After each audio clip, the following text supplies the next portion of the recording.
This conference will now be recorded. Good afternoon. हम आज कार्य कारण भाव सिद्धांत जो डिफरेंट फिलोसॉफिकल स्कूल्स जो है विभिन्न दर्शनकारों ने किस पद्धति से उसका इंटरप्रिटेशन किया है या वाद उसके विषय में क्या वर्णन किए हैं उसकी चर्चा आज हम करने वाले हैं। सबसे पहले हमने पिछले लेक्चर में कार्य कारण भाव यानी उसमें कारण की व्याख्या, कार्य की व्याख्या, कारण के विभिन्न भेद, ये सब बातें देखी और फिर अंत में सत्कार्यवाद देखा। तो सत्कार्यवाद सिद्धांत जो है वो सांख्य दर्शनकारों ने बताया है। अब आगे जाते हैं उससे, और आज उसके अन्य जो दर्शनकार है उन्होंने ये वाद या कार्यकारण भाव किस पद्धति से समझाया है उसको देखने की कोशिश आज करेंगे।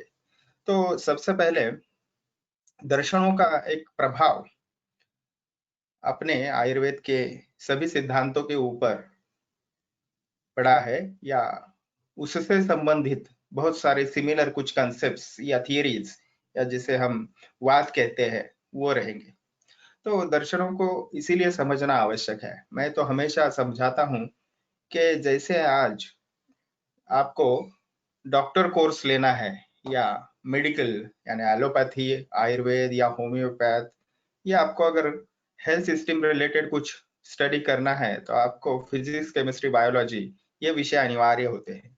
और वैसे ही शायद उस वक्त दर्शन जो है वो एक अविभाज्य अंग था शिक्षण पद्धति का, और उसी से विद्यार्थी जो है अध्ययन करता हुआ आगे बढ़ता था।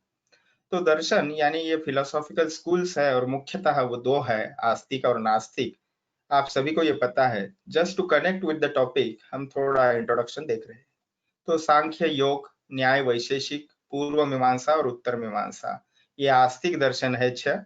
और नास्तिक जो है वो चार्वाक दर्शन, जैन दर्शन और बौद्ध दर्शन, ये 3 है।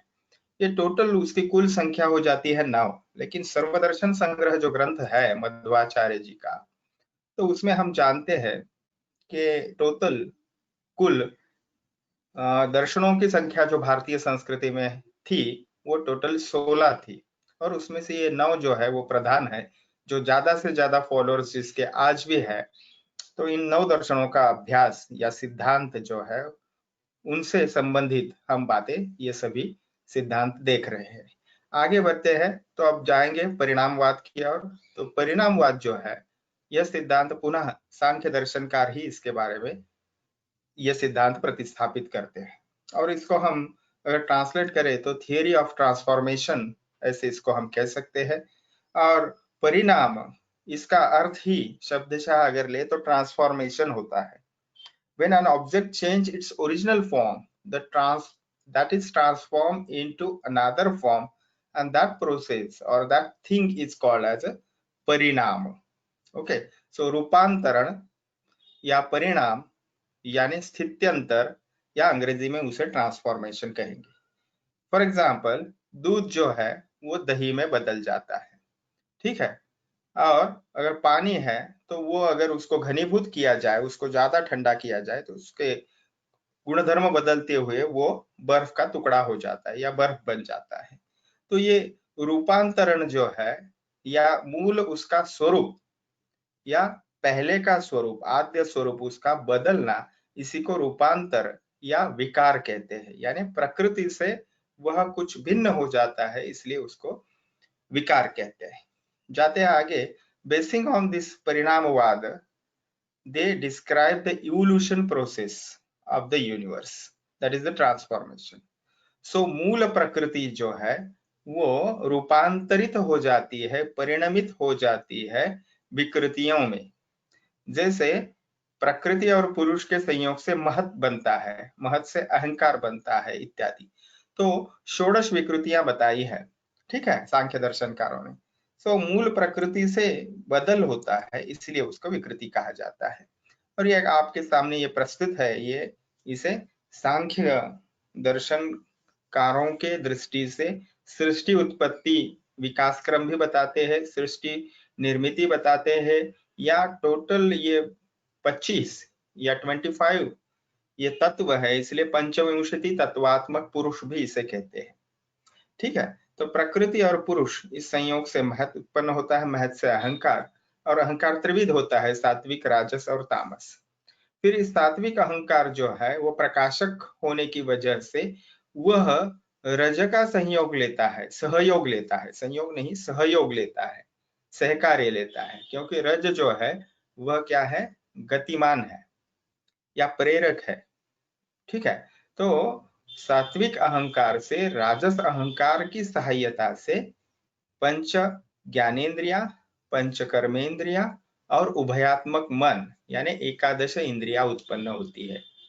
और फिर तामस अहंकार से राजस अहंकार की सहायता से पंच तन्मात्राएं उत्पन्न होती है, शब्द स्पर्श रूप रस गंध, और शब्द तन्मात्रा से फिर पृथ्वी महाभूत, स्पर्श तन्मात्रा से वायु महाभूत, इस प्रकार से आकाश, वायु, तेज, आप, पृथ्वी क्रमशः उनकी उत्पत्ति होती है। और ये जो है, ये सभी जो है वो परिणामवाद है। ठीक है। तो transformation of milk into curd और the tree from a seed, पहले बीज होता है और बीज से फिर वृक्ष उत्पन्न होता है, ये सभी परिणामवाद के ही उदाहरण है। द चेंजेस ऑफ फॉर्मर धातु इनटू द लैटर धातु, दैट इज आल्सो परिणाम। जैसे रसाद रक्तम ततो मांसम, आगे हम वो श्लोक देखने वाले हैं। देखिए यहाँ पे एग्जाम्पल्स ऑफ परिणाम। रसाद रक्तम ततो मांसम, मांसाद मेदा प्रजायते, मेदसो अस्ति ततो मज्जा, मज्जनः शुक्रः तु जायते। So theory of Parinamavad holds the true here if we consider क्षीर दधि न्याय for धातु पोषण। तो क्षीर से दधि, फिर दधि से छाछ, छाछ से फिर बटर, और बटर से फिर घी, इस पद्धति से अगर क्रम परिणाम पक्ष कहते हैं उसे, या क्षीर दधि न्याय कहते हैं, उससे अगर हम धातु पोषण समझे तो परिणामवाद इस पद्धति से हम समझ सकते हैं। परिणामवाद का उपयोग हमें आयुर्वेद समझने में ऐसे हो सकता है। ठीक है। और इसीलिए इन्हीं सिद्धांतों का हम अध्ययन कर रहे हैं। The transformation and the end product of consumed ahara after digestion with the association of Jatharagni is called vipaka। तो विपाक की अगर आप व्याख्या देखोगे, जाठरेन अग्निना योगात यद उतेति रसांतरम रसानाम परिणामांते स विपाक इति स्मृताः, तो वहां पे भी परिणाम शब्द है।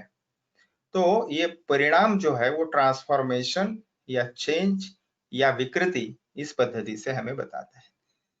विकृति यानी मूल उसका स्वरूप बदलना, विकृति का विकार या डिसीज इस अर्थ से यहाँ पे ना ले। appearance of shukra in the body after the puberty is also parinamavad, तो वह परिणाम है वो। this परिणाम is of twofold, धर्म परिणाम और लक्षण परिणाम। धर्म परिणाम और लक्षण परिणाम ऐसे सांख्य ये दो परिणाम के प्रकार बताते हैं। if the transformation is an object takes place in its attributes and in form is called धर्म परिणाम, यानी उनके गुणधर्म और उनकी आकृति दोनों में अगर बदल होता है, रूपांतरण होता है, तो उसको धर्म परिणाम कहा जाएगा। The food consumed is transformed into ahara rasa, then rasa dhatu, then rakta dhatu, मांस धातु, etc. Here the changes takes place in both attributes, that is the form and the object also, means उसका स्वरूप बदलता है। Contrary जो दूसरा प्रकार है धर्म परिणाम, तो उसमें क्या होता है, उसमें transformation takes place in the form, that is only shape of the object but not in the attributes. गुणधर्मों में परिणाम नहीं होता, यानी रूपांतरण नहीं होता, केवल देखने में या आकृति में परिणाम होता है। ठीक है। जैसे दूध से ही क्रीम या साय बनेगी, पानी से ही बर्फ बनेगा। तो सुश्रुत जो है वो इसको क्या बताते हैं, nature and influence of time also cause for the change in the human body. ठीक है। तो प्रकृति भी जो है वो शरीर पे परिणाम करती है। तो स्वभाव ईश्वरम कालम इस पद्धति से। तो धर्म परिणाम और लक्षण परिणाम को और थोड़ा अच्छे से समझेंगे हम। ठीक है। तो परिणामवाद क्या है, तो कारण इटसेल्फ चेंजेस इन कार्य, तो कारण ही बदलकर कार्य होता है, इसे परिणामवाद कहते हैं। तो धर्म परिणाम क्या है, ये विशेषतः द मॉडिफिकेशन ऑफ एट्रीब्यूट्स, इनमें विशेषतः धर्म परिणाम में गुणों में परिवर्तन होता है, और लक्षण परिणाम में क्या होता है, वह होता है लक्षण परिणाम। Modification does not occurs on the attributes, गुणों में परिवर्तन नहीं होता लेकिन एक्सटर्नल चेंजेस ऑकर्स। ओके, तो उसके बाह्य आकृति में बदल होता है, उसे बोलते हैं लक्षण परिणाम। धर्म परिणाम क्या है? तो गुणधर्मों में परिवर्तन है, और लक्षण परिणाम में बाह्य स्वरूप में परिवर्तन है। तो इसमें से रसाद रक्तम तो हमने पहले देख लिया, ये जाठराग्नि का उदाहरण भी विपाक का देख लिया हमने। श्रोतांसी खलु परिणाम अपद्यमानानां धातूनां अभिवाहिनी भवन्ति अयन अर्थेन। तो ये चरक मीमांसास्थान 5वें अध्याय से। तो in this context of the definition of srotasa, okay, the dhatus while traveling in the srotas are being converted। तो स्रोतसों में परिणाम होता है, रूपांतरण होता है। तो इस प्रकार से आयुर्वेद परिणामवाद जो है वो स्वीकार करता है, और उसका जो है अपने चिकित्सीय दृष्टि से, स्वास्थ्य रक्षण हेतु से जो भी है उसका उपयोग करता है। तो इसको इन्फेरेंस हम किस पद्धति से ले सकते हैं? देखिए, there can be no production of what is non existent and destruction for what is existent. Okay, nothing could be produced or destroyed, only change in the form takes place. This definition of conversion of mass and energy is given by Lavoisier in 1774. Okay, so ये हमारे दर्शनकारों ने जो है वो सृष्टि के सृजन कैसे होता है, उसकी स्थिति कैसी होती है और लय कैसे होता है, ये समझाने के लिए बताया। देखते हैं आगे।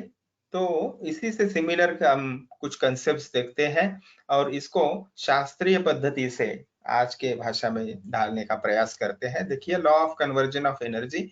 सो potential energy we can compare it with गुना, दैट इज द कारण, एंड इट ट्रांसफॉर्म्स, वह परिणमित होती है काइनेटिक एनर्जी में, यानी कर्म में या कार्य में, और फिर वह काइनेटिक एनर्जी फिर से पोटेंशियल एनर्जी में परिवर्तित होगी, और इस पद्धति से कारण और कार्य जो है ये चक्र नेमिवत चलता रहेगा। ठीक है, इसमें अगर आपको कुछ प्रश्न है तो पूछिए। थोड़ा एक एक सिद्धांत हम आज समझने वाले हैं। धन्यवाद।